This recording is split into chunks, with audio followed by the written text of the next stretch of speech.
नेपाल में हजारों जेनजी लड़के लड़कियों ने काठमांडू समेत कई शहरों में प्रदर्शन किया।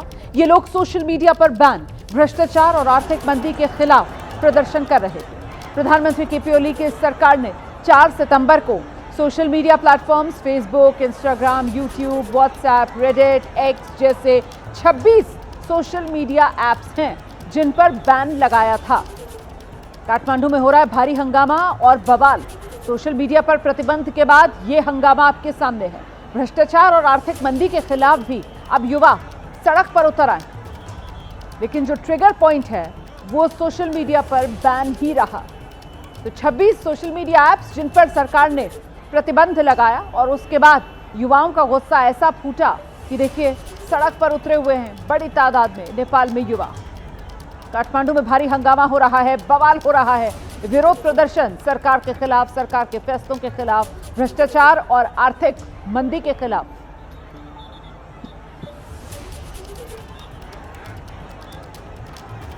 तो देखिए किस तरीके से नेपाल की राजधानी काठमांडू और काठमांडू में हजारों की तादाद में लोग सड़क पर उतर आए हैं। लगातार यहां पर सियासी उथल पुथल की तस्वीर अब उभरती हुई नजर आ रही है। जिस तरीके से ये बड़ा विरोध और जन विरोध जिसका सामना सरकार को अब करना पड़ रहा है। नेपाल की संसद परिसर में तोड़फोड़ भी हुई है, ये भी जानकारी सामने आ रही है। और इन प्रदर्शनकारियों को काबू करने के लिए पुलिस को बाकायदा आंसू गैस के गोले दागने पड़े हैं। काठमांडू में हालात को देखते हुए अब वहां कर्फ्यू लगा दिया गया है। यह भी इस वक्त का बड़ा अपडेट है। नेपाल की राजधानी काठमांडू, जहां इस वक्त जोरदार प्रदर्शन हो रहे हैं। नेपाल की संसद तक में प्रदर्शनकारी घुस गए, तो सड़कों पर बवाल है। हजारों की तादाद में प्रदर्शनकारी नेपाल की राजधानी काठमांडू की सड़कों पर उतरे हुए हैं। फिलहाल ऐसा लग रहा है जैसे सड़क पर प्रदर्शनकारियों का कब्जा है। पुलिस बेबस नजर आ रही है प्रदर्शनकारियों के सामने। सीधे आपको लेकर चलेंगे, हमारे साथ हमारे सहयोगी नीरज राजपूत इस वक्त मौजूद हैं और जरा नीरज से ही जानते हैं अभी का अपडेट क्या मिल रहा है। नीरज, हालात किस तरीके के बने हुए हैं काठमांडू में? देखिए रुमाना, जो ये प्रदर्शन हम देख रहे हैं, विरोध प्रदर्शन, ये दरअसल जो युवा है नेपाल के, वो इस बात से गुस्सा थे कि नेपाल की सरकार ने जो फेसबुक यानी सोशल मीडिया पर जो बैन लगाया है, इंस्टाग्राम, ट्विटर, इन सबको बैन कर दिया गया है। क्योंकि नेपाल सरकार की तर्क था कि जो ये सोशल मीडिया जो कंपनियां हैं, मेटा है, ये नेपाल की जो रूल्स एंड रेगुलेशन है, कानून के तहत काम नहीं कर रही, इसलिए इन पर बैन लगाया गया था। लेकिन ये जो बैन है दरअसल ये सरकार के खिलाफ हो गया है। जो लोग हैं वो गुस्सा इसलिए भी है क्योंकि करप्शन बहुत ज्यादा है। जो न्याय व्यवस्था है नेपाल में, सरकारी व्यवस्था, उसको लेकर लोग जुड़ गए हैं और अब उन्होंने संसद के बाहर जो है उन्होंने धरना प्रदर्शन कर दिया है। और जानकारी मिल रही है कि संसद में घुसने के लिए ये जो उग्र जो लोग हैं वो तैयार हैं। बिल्कुल, जिस तरीके की खबरें आ रही हैं वो तो परेशान करने वाली हैं, क्योंकि हमारा पड़ोसी देश है नेपाल, और ऐसे में अगर वहां पर इस तरीके की अस्थिरता बनती है तो जाहिर सी बात है नजर भारत की भी नेपाल के हालात पर रहेगी। क्योंकि फिलहाल नीरज, ये कहा जा सकता है कि राजनीतिक अस्थिरता की ओर बढ़ता हुआ नेपाल नजर आ रहा है क्या? हाँ बिल्कुल रोमाना, बिल्कुल ठीक कहा आपने। ये उसी से ही जुड़ा हुआ है। जो लोग हैं वहाँ पे बहुत ज्यादा गुस्सा है। अभी हमने पिछले कुछ महीने पहले ही देखा था कि किस तरह से जो राजशाही लाने के लिए कोशिश कर रहे थे लोग, वहाँ पर विरोध प्रदर्शन हुए थे। ये उसी से जोड़कर देखे जा रहा है कि बहुत ज्यादा पॉलिटिकल इनस्टेबिलिटी इस वक्त जो नेपाल में है उनकी, और वहाँ पर जो सरकार के खिलाफ करप्शन के चार्जेस हैं, गवर्नेंस है, उन सबको लेकर लोग, और साथ में जो सोशल मीडिया बेंच पर ये जो ट्रिगर किया, ये चिंगारी में बढ़ती है, उसी से बढ़ती, लेकिन अब इसने जरूर दे दिया है सरकार के विरोध में, सरकार के खिलाफ में ले लिया है। क्योंकि जो सरकार है वो लोकतांत्रिक जो प्लेटफॉर्म है, सोशल मीडिया है, फेसबुक पर, जिस पर लोग अपनी बात रख सकते हैं, उनको बैन क्यों किया जा रहा है। ये जो जनता है उनको ऐसा लगता है कि सरकार के खिलाफ जो आवाज उठ रही थी, मिस गवर्नेंस के खिलाफ, करप्शन के खिलाफ, उन सबके खिलाफ जो है सरकार ने इसीलिए सोशल मीडिया प्लेटफॉर्म को बैन किया है। तो राजनीतिक अस्थिरता की ओर नेपाल बढ़ता हुआ, देखिए किस तरीके से हजारों की तादाद में नेपाल में इस वक्त युवा सड़कों पर उतरे हुए हैं। और जहां से इस विरोध प्रदर्शन की शुरुआत हुई, या यूं कहें कि वो जो वजह बनी है वो दरअसल वजह सोशल मीडिया पर बैन का फैसला नेपाल सरकार का। 26 सोशल मीडिया ऐप्स जिस पर नेपाल में बैन का फैसला लिया गया, और उसी के बाद युवाओं का ये गुस्सा फूट पड़ा। और जो गुस्सा फूटा है उसके अब दायरा बढ़ता हुआ नजर आ रहा है, क्योंकि मामला सिर्फ सोशल मीडिया पर प्रतिबंध का रहा नहीं है। अब भ्रष्टाचार को लेकर, आर्थिक मंदी को लेकर भी लोग कितने परेशान हैं, इसी की ये तस्वीर जो नेपाल की सड़कों पर प्रदर्शनकारियों के बढ़ते हुजूम के तौर पर देखने के लिए मिल रही है। फिलहाल नीरज, क्या सरकार का जो सिस्टम है, तंत्र है, वो पूरी तरीके से बेबस नजर आ रहा है इस भीड़ के सामने? हाँ, बिल्कुल ठीक है आपने रोमाना। जो जानकारी मिल रही है कि जो पुलिस कर्मी है वो तक भी जो है इस प्रदर्शन में शामिल हो गए हैं और वो जो उग्र जनता है उनका साथ दे रही है। हमने खुद देखा है कि जो पुलिस वाले हैं वो भी इस प्रदर्शन में शामिल हो गए हैं, सरकार के खिलाफ शामिल हो गए हैं और इसीलिए अब ऐसा लगता है कि संसद में घुसने के लिए पूरी तरह से तैयार हैं जो गुस्साए लोग हैं नेपाल के। और प्रधानमंत्री को लेकर क्या जानकारी मिल रही है? कहाँ है नेपाल के प्रधानमंत्री अभी? देखिए रोमाना, जो जानकारी मिल रही है उसके मुताबिक तो एससीओ समिट के बाद जो केपी शर्मा ओली हैं वो वापस लौट आए हैं, ऐसी जानकारी मिली, क्योंकि विक्ट्री डे परेड में भी वो शामिल हुए थे बीजिंग में, जो चीन में आयोजित की थी वित्त विश्व की। तो ऐसे माना जा रहा है कि वो काठमांडू में मौजूद है, नेपाल में ही मौजूद है, चाहे प्रधानमंत्री हो चाहे उनके बड़े मंत्री हो। और बिल्कुल हमारे सहयोगी नीरज लगातार पल पल का अपडेट हम तक पहुंचा रहे हैं। देखिए किस तरीके की ये तस्वीरें भारत का पड़ोसी देश नेपाल और नेपाल की राजधानी काठमांडू से सामने आ रही हैं, जहां पर हजारों की तादाद में प्रदर्शनकारी हैं, सड़क पर उतरे हुए हैं सरकार के विरोध में प्रदर्शन करते हुए। नेपाल में हजारों की संख्या में ये प्रदर्शनकारी और युवा इस पर बढ़ चढ़कर हिस्सा ले रहे हैं। एक बार फिर से आपको बता दूं कि इस विरोध प्रदर्शन की शुरुआत नेपाल में सरकार के उस फैसले के बाद हुई जिस फैसले के तहत सरकार ने नेपाल में 26 सोशल मीडिया प्लेटफॉर्म्स पर प्रतिबंध का, बैन का फैसला लिया। इसी के खिलाफ युवा बड़ी संख्या में सड़क पर उतरे और अब मामला आगे बढ़ गया है। सिर्फ सोशल मीडिया ऐप्स के प्रतिबंध तक ये मामला सीमित नहीं है, बल्कि अब इसकी जद में कई और मुद्दे, जिसमें सबसे महत्वपूर्ण भ्रष्टाचार का मुद्दा हो जाता है, सबसे महत्वपूर्ण आर्थिक मंदी का मुद्दा हो जाता है और इन्हीं तमाम मुद्दों को लेकर जो जनता में सरकार को लेकर नाराजगी है, अब वो इन तस्वीरों के जरिए सामने आ रही है। फिलहाल बड़ी खबर आपको बता दें, नेपाल की संसद में प्रदर्शनकारी घुसे हैं। इस वक्त ये अपडेट भी मिल रहा है, हालात इस समय किस तरीके के बने हुए हैं, सीधे आपको लेकर चलेंगे। नीरज राजपूत इस वक्त हमारे साथ मौजूद है, जरा जानते हैं नीरज से। नीरज, अभी क्या अपडेट मिल रहा है? देखिए रोमाना, जो जानकारी मिल रही है उसके मुताबिक बड़ी संख्या में जो लोग हैं नेपाल के, वो काठमांडू, राजधानी काठमांडू में और संसद के बाहर इकट्ठा हो गए हैं वहां पर। और उनकी डिमांड, क्योंकि शुरुआत में यही थी कि सोशल मीडिया प्लेटफॉर्म्स को बैन क्यों किया गया है। हमने देखा था कि जो बीते हफ्ते ही नेपाल की सरकार ने सोशल मीडिया प्लेटफॉर्म्स है, चाहे इंस्टाग्राम हो, ट्विटर हो, फेसबुक हो, इन सब पर, यूट्यूब तक पर भी बैन लगा दिए गए। तो उसको लेकर नाराजगी थी लोगों की, लेकिन ये नाराजगी सोशल मीडिया बैन और लोकतंत्र की जो प्लेटफॉर्म्स हैं इनको बैन करने के साथ साथ सरकार के खिलाफ हो गया है, क्योंकि लोगों का मानना है कि नेपाल में जो सरकार है वो मिसगवर्नेंस है, उनकी नहीं चल पा रही है, पॉलिटिकल इंस्टेबिलिटी बहुत ज़्यादा है, करप्शन बहुत ज़्यादा है। करप्शन को लेकर सबसे ज़्यादा जो इस वक्त जो लोग वहाँ पर उग्र हैं वो करप्शन को लेकर हैं कि सरकार जितनी भी आ रही है, पिछले 8-10 साल में हम लोग देख रहे हैं लगातार वहाँ पर किस तरह से जो वहाँ के प्रधानमंत्री हैं, वहाँ की कैबिनेट है, किस तरह से बदलाव होता है। वो सारा गुस्सा जो है अब फूट पड़ा है यहाँ पर इस संसद के बाहर, यानी कि काठमांडू में नेपाल की संसद के बाहर। तो नीरज राजपूत, जिस तरीके के हालात बन रहे हैं उसके मद्देनजर क्या कहा जाएगा? क्या नेपाल के प्रधानमंत्री केपी शर्मा ओली पर इस्तीफे का दबाव यहां से बढ़ रहा है? बिल्कुल, ये लाजमी है रोमाना कि सरकार के ऊपर प्रेशर पड़ेगा और सरकार को किसी भी तरीके से, चाहे फिर वो मेटा कंपनी हो या एक्स कंपनी हो, इनके साथ बात करनी होगी। क्योंकि हमने देखा था ब्राज़ील में भी कुछ महीने पहले इसी तरह के विरोध प्रदर्शन हुए थे, क्योंकि इन कंपनियों ने, यानी सोशल मीडिया प्लेटफॉर्म्स की जो कंपनियां हैं, इन्होंने वहाँ की जो स्थानीय कानून है या रूल्स एंड रेगुलेशंस हैं उनके खिलाफ जाने के या फिर उनको मानने के तैयार नहीं थे। उसी को लेकर ही नेपाल सरकार ने ये इन मीडिया प्लेटफॉर्म्स को बैन किया था। और जो जनता है नेपाल की, उनको ऐसा लगता है कि जो उनका अधिकार है बोलने का, फ्रीडम ऑफ स्पीच और एक्सप्रेशन का है, इन माध्यमों से, यानी कि सोशल मीडिया प्लेटफॉर्म से जहां वो सरकार के खिलाफ बोल सकते थे, वो जानबूझकर जो है नेपाल की सरकार ने उस पर बैन लगाया है, ताकि जो जनता है, जो लोग हैं वहां की, वो सरकार के खिलाफ आवाज ना उठा सकें। नीरज, चंद महीने पहले हमने देखा था इसी तरीके का हुजूम, प्रदर्शनकारियों की बड़ी तादाद नेपाल में सड़कों पर नजर आती थी। लोकतंत्र हटाओ, राजशाही लाओ, इस मांग के साथ। क्या आपको लगता है कि अब ये जो प्रदर्शन हो रहा है, इसके बाद एक बार फिर वही राजशाही की वापसी वाली मांग नेपाल की सड़कों पर जोर पकड़ेगी? बिल्कुल, क्योंकि हमने देखा ही था अभी कुछ महीने पहले ही ये राजशाही को लेकर हुआ था। क्योंकि यहाँ के जो लोग हैं, जनता है, वो इसी बात से परेशान है कि पिछले जब से लोकतंत्र स्थापित हुआ है, जब से माओवाद खत्म हुआ है नेपाल में, उसके बाद से लगातार जो है 1-2 साल में ही सरकारें बदल रही हैं, प्रधानमंत्री लगातार, लेकिन बदलाव करने की उनके पास कोई ऑप्शन नहीं, क्योंकि बार बार वही घूम फिर कर जो प्रधानमंत्री आ जाते हैं, प्रचंड हैं, केपी शर्मा ओली हैं, वही सब आ जाते हैं, कोइराला है वहाँ पर। तो इन सब को लेकर भी लोगों में नाराज़गी है और उनका ये मानना था कि जब हम 2000 के पहले की बात जब करते हैं, जब वहाँ पर राजशाही थी, लोग वहाँ पर बहुत ज़्यादा खुश रहते थे, उनको संतोष था अपनी सरकार के साथ, जो राजा थे वहाँ पर। लेकिन जिस तरह से लोकतंत्र आया है, उसके बाद से लोग काफ़ी ज़्यादा परेशान हैं।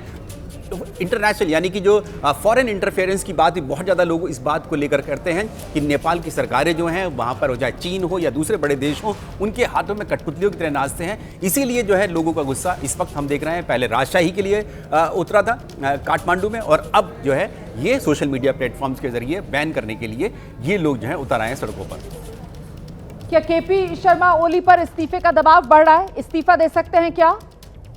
देखिए, लोगों की मांग यही है कि जो सरकार है वो उसमें बदलाव लिया जाए। लेकिन आपको बता दूं कि केपी शर्मा ओली भी पहले भी रह चुके हैं, उन्होंने पहले रिजाइन किया था, फिर दोबारा आ गए हैं। तो ऐसे में इन लोगों के पास शायद लोकतांत्रिक माध्यमों के यही वो इसलिए चाह रहे हैं कि राजशाही वापस आ जाए, क्योंकि राजा के तहत जो वहाँ पर जो शासन था उससे बहुत खुश थे वहाँ के लोग। लेकिन बीच में फिर जब माओवाद आया था, उसके बाद जो है जो राजा थे वहाँ के ज्ञानेंद्र जो थे, उन्होंने अपना शासन छोड़ दिया था और जो कमान जो थी वो पॉलिटिकल पार्टीज़ को दे दी थी। अब पॉलिटिकल पार्टीज़ का ये कहना है कि अगर राजा आते हैं, जो ज्ञानेंद्र है, अगर वो आना चाहते हैं, शासन करना चाहते हैं, तो वो भी इस लोकतांत्रिक यानी कि लोकतांत्रिक प्रक्रिया का हिस्सा बने, वो भी इस इलेक्शंस में हिस्सा लें और वो भी पॉलिटिकल पार्टी, चाहे कोई सी भी पार्टी हो, CPI ML हो, कांग्रेस हो, उनके साथ इलेक्शन लड़े, और अगर जीत के आते हैं तो वो भी यहाँ पर राज कर सकते हैं, नेपाल में कर सकते हैं। लेकिन राजशाही लाने के लिए जो पॉलिटिकल पार्टीज़ हैं वो कतई तैयार नहीं है। बिल्कुल, लेकिन कुल मिलाकर ये तस्वीरें बता रही हैं किस तरीके से जो नेपाल का पूरा पॉलिटिकल सिस्टम है, उस पॉलिटिकल सिस्टम के खिलाफ लोगों में इतनी ज्यादा भावना घर कर गई है कि लोग अब सड़क पर उतरे हैं। और ट्रिगर पॉइंट यहां पर जो बना है इस वक्त, जो फौरी वजह बना है इस विरोध प्रदर्शन का, वो फौरी वजह है सोशल मीडिया पर प्रतिबंध जो नेपाल की सरकार ने लगाया। जैसा कि हमारे सहयोगी नीरज बता रहे हैं कि साहब 26 सोशल मीडिया ऐप्स हैं जिस पर प्रतिबंध लगा दिया गया। नीरज, सवाल मन में ये आता है कि आज का दौर है और आज के इस दौर में हर युवा के हाथ में मोबाइल फोन है, स्मार्टफोन है, हर युवा सोशल मीडिया पर एक्टिव है या रहना चाहता है। और ऐसे में अगर सरकार की तरफ से ये जानते बूझते इस तरीके से सोशल मीडिया प्लेटफॉर्म्स पर बैन लगाया गया, उसके पीछे की वजह क्या रही? क्योंकि जाहिर सी बात है सरकार ने भी अपना कुछ इंटरनल आकलन तो किया होगा कि इतने बड़े फैसले को लेकर किस तरीके की प्रतिक्रिया आ सकती है, या फिर सरकार उसमें चूक गई नेपाल में। नीरज, जरा मैं ये तस्वीरें भी दिखाती चलूं। देखिए जरा, नेपाल की ये तस्वीरें हैं, काठमांडू की ये तस्वीरें हैं।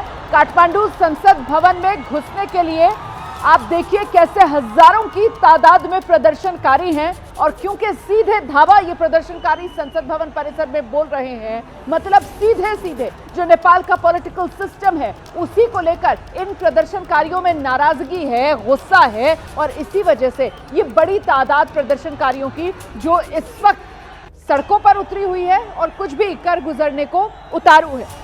नीरज, देखिए, जो रोमाना ये जो बैन लगाया गया था, जो केपी शर्मा ओली खुद उनका बयान सामने आया था और नेपाल की सरकार की तरफ से उन्होंने कहा था कि जो जितनी भी ये सोशल मीडिया कंपनियां हैं ये नेपाल के जो कानून है उसके तहत काम नहीं कर रही हैं, और अगर उनसे कुछ कहा जाता है तो वो मानती नहीं है। जैसा हम लोग भारत में देखते हैं कि वो कानून मानती हैं, लेकिन नेपाल की सरकार का ये कहना था कि चाहे फेसबुक हो, चाहे फिर इंस्टाग्राम हो या ट्विटर, जो एक्स कंपनी है, ये उनके कानून के तहत काम नहीं कर रही हैं। यानी कि उनकी तरफ से ये विरोध किया जाता होगा कि किसी ट्वीट को हटाना है, किसी पोस्ट को हटाना है, उसको लेकर जो है ये कंपनियां तैयार नहीं हो रही हैं। यूट्यूब को लेकर भी, जो कि बहुत ज़्यादा पॉपुलर है रोमाना यूट्यूब नेपाल में, क्योंकि मेन स्ट्रीम मीडिया इतना ज़्यादा नहीं है वहाँ पर, लोग वहाँ पर यूट्यूब पर बहुत ज़्यादा न्यूज़ को कंजप्शन करते हैं। तो उसको लेकर ही केपी शर्मा ओली का बयान आया था और उन्होंने कहा था कि अगर ये कंपनियां नहीं मानेंगी, हमारे देश का कानून नहीं मानेंगी, तो हम इनको प्रतिबंध कर देंगे। और इसी के तहत ही पिछले हफ्ते इन सोशल मीडिया प्लेटफॉर्म्स को बैन कर दिया गया, बंद कर दिया गया, पूरी तरीके से बंद है। आप ये मान के चलिए कि इंटरनेट यानी डेटा के जरिए आप एक्सेस नहीं कर सकते हैं इस वक्त नेपाल में।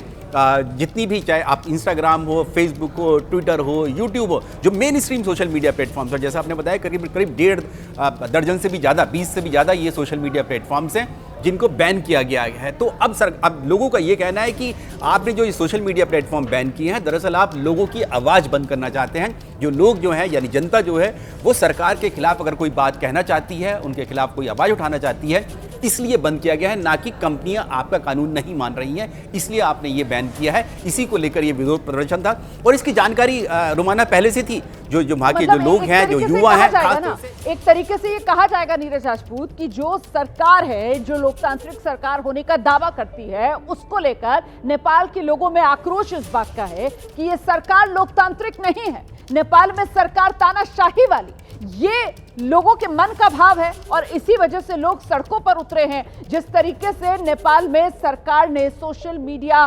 प्लेटफॉर्म्स पर प्रतिबंध लगाया, बैन लगाया, उसको लेकर लोगों में नाराजगी इस बात पर है कि दरअसल सरकार ये प्रतिबंध सोशल मीडिया ऐप्स पर नहीं, बल्कि सरकार की तरफ से नेपाल में ये प्रतिबंध नेपाल की जनता की आवाज दबाने के लिए लगाया जा रहा है और उसी को लेकर ये आक्रोश और इसी वजह से प्रदर्शनकारियों का हुजूम धावा बोलता हुआ नेपाल की संसद में भी। और ये जो विरोध प्रदर्शन है, इसको लेकर जानकारी मिल रही है कि ये सिर्फ और सिर्फ नेपाल में ओली सरकार के खिलाफ प्रदर्शन काठमांडू तक सीमित नहीं है, बल्कि नेपाल के और शहरों में भी लोग उग्र हो रहे हैं, सड़कों पर उतर रहे हैं, सरकार के खिलाफ आवाज बुलंद कर रहे हैं। बल्कि अगर यूं कहा जाए कि ये नाराजगी सिर्फ सरकार के खिलाफ नहीं, बल्कि पॉलिटिकल सिस्टम के खिलाफ है, तो शायद गलत नहीं होगा, क्योंकि कुल मिलाकर वही चंद नेता, जैसा कि हमारे सहयोगी नीरज भी बता रहे थे, नीरज, वही चंद चेहरे हैं, उन्हीं के बीच में सत्ता का परिवर्तन होता रहता है, कभी कोई पक्ष में होता है, कभी कोई विपक्ष में होता है और शायद यही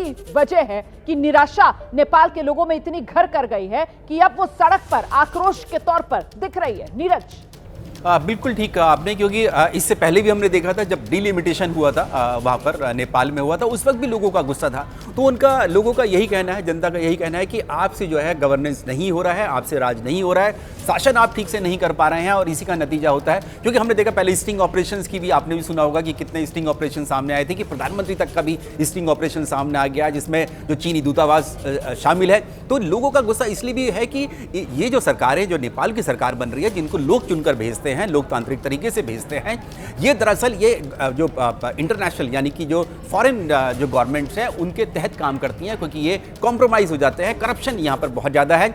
यहाँ तक की बात उठी थी कि चीन को आपने अपनी ज़मीन दे दी है, बॉर्डर एरियाज़ को आप दे रहे हैं, उन सबको लेकर ये सारा जो गुस्सा जो है लोगों का, ये हम देख रहे हैं कि काठमांडू और साथ ही जो आसपास के इलाके हैं काठमांडू के, वहाँ से भी खबरें आ रही हैं कि लोग जो है विरोध प्रदर्शन के लिए उतर आए हैं। और रोमाना खास बात यह है कि इसमें सिर्फ बड़े यानी कि आप देखेंगे, आप छात्र छात्राएं भी देखेंगे, स्कूली छात्र छात्राएं अपनी यूनिफॉर्म्स में आ गए हैं, वहाँ पे स्कूल छोड़कर वो इस विरोध प्रदर्शन में शामिल हो गए। तो आप समझ सकते हैं कि कितना आक्रोश लोगों में है इस सरकार के खिलाफ, सरकार के फैसले के खिलाफ कि आपने सोशल मीडिया प्लेटफॉर्म्स ही पूरी तरह से बैन कर दिया गया है। सिर्फ और सिर्फ आप VPN के जरिए जो है आप एक्सेस कर सकते हैं, अन्यथा आप किसी भी मोबाइल के नेटवर्क में जाकर, डेटा से जाकर, इंटरनेट के जरिए आप सोशल मीडिया प्लेटफॉर्म इस वक्त नेपाल में एक्सेस नहीं कर सकते हैं।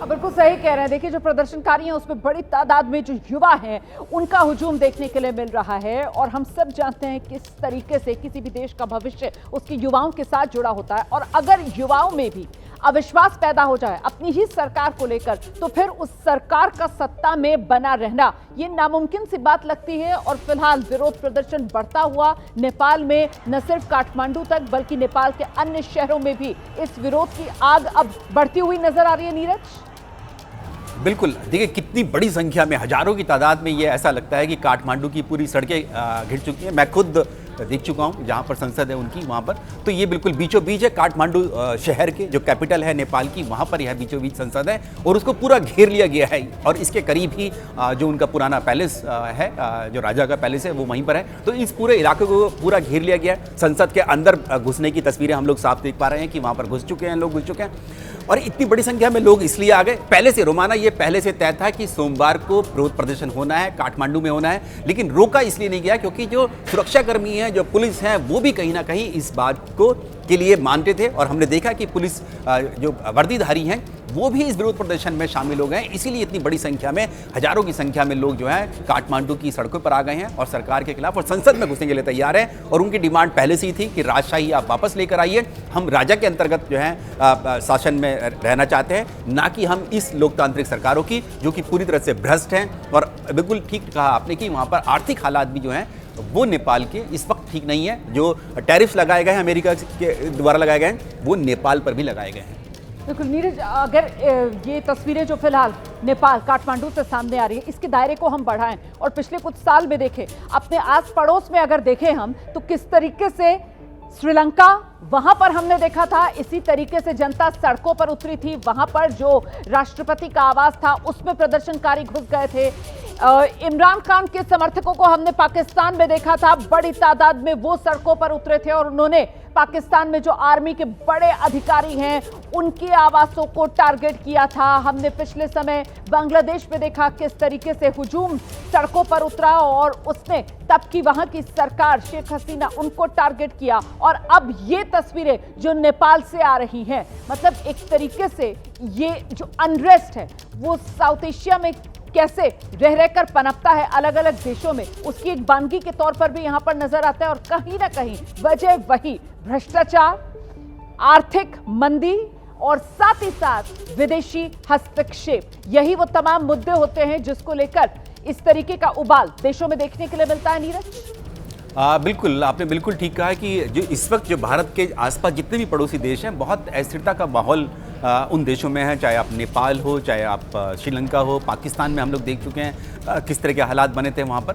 तो ये भारत पर भी, बांग्लादेश जहाँ पर लोगों ने सत्ता परिवर्तन के लिए मजबूर कर दिया और वहाँ की प्रधानमंत्री को भागकर भारत में ही शरण लेनी पड़ी, तो ये दिखाता है कि किस तरह से जो अगर सरकारें जो हैं वो जो लोकतांत्रिक प्रक्रिया के तहत नहीं चलेंगी, वो अपने जनता की नहीं सुनेंगी, तो वहाँ पर ज़रूर मुश्किलात उनके सामने आ सकती हैं। और ये इसी का ही नतीजा है। बिल्कुल ठीक कहा आपने, जो वहाँ की सरकारों के खिलाफ जो नेपाल में इस वक्त जो विरोध प्रदर्शन हो रहा है वो इसी वजह से करप्शन, सबसे ज़्यादा उनको यही लगता है कि जितने भी मिनिस्टर्स हैं, कैबिनेट हैं, प्रधानमंत्री तक पर ये आ चाहिए कि वो सब जो है भ्रष्टाचार में पूरी तरह से लिप्त हैं, वो अपना जो है मलाई खा रहे हैं और जो लोग हैं, जनता है, उनको छोड़ रखा है उन्होंने। वहाँ पर किसी भी तरह का विकास नहीं हो रहा है और आर्थिक मंदी बहुत बड़ा एक कारण होता है। चीन का हस्तक्षेप बहुत ज़्यादा है और दूसरी तरफ इंडिया है, भारत की तरफ है, क्योंकि वहाँ की जनता, एक बड़ा वर्ग जो है वो चाहता है कि वहाँ की जो सरकार है वो भारत के साथ संबंध अच्छे रखे। चीन के खिलाफ कहीं ना कहीं उनका विरोध रहता है। हमने खुद देखा, जो प्रधानमंत्री के जो एडवाइज़र हैं जो अभी भारत आए थे, उन्होंने साफ तौर से कहा था कि पाकिस्तान के जो आतंकी संगठन है वो वहाँ पर ऑपरेट कर रहे हैं, नेपाल के एरियाज़ में कर रहे हैं और वो भारत में आकर घुसपैठ कर सकते हैं। तो ये सारे जो बड़े मुद्दे हैं जिनको लेकर जो ट्रिगर जो किया वो सोशल मीडिया बैन है। लेकिन इतनी बड़ी संख्या में, तादाद में अगर जनता सड़कों पर आई है, जिसमें स्कूली छात्र छात्राएं भी हैं, तो वो दिखाता है कि कितना आक्रोश जो है नेपाल की जनता का अपनी सरकारों के खिलाफ। बहुत शुक्रिया आपका नीरज, इस तमाम जानकारी के लिए। बड़ी खबर है, इस खबर पर हमारी नजर आगे भी बनी रहेगी। फिलहाल काठमांडू में आप देख रहे हैं किस तरीके से भारी बवाल है, सड़कों पर हुजूम प्रदर्शनकारियों का उतरा हुआ है। निशाने पर नेपाल का संसद भवन और नेपाल की राजधानी काठमांडू में प्रदर्शनकारियों का पूरी तरह सड़कों पर कब्जा।